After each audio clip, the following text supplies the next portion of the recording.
Kennedy, I don't agree with him very much.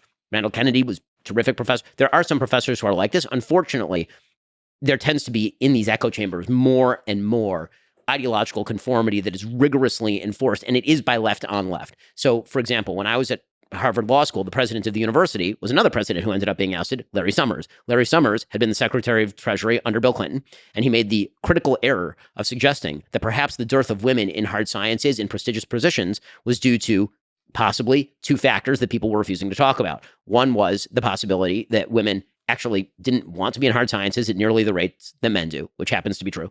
And two was the distribution of STEM IQ, right? Which is something that you certainly were not allowed to talk about. The idea that the men's bell curve when it comes to IQ, particularly on STEM subjects, tends to be shallower than the women's bell curve. So when you get to the very end of the bell curve, what you tend to see is a lot of really dumb guys and a lot of really smart guys. And so when you're talking about the top universities, maybe that has something to do with the disproportion.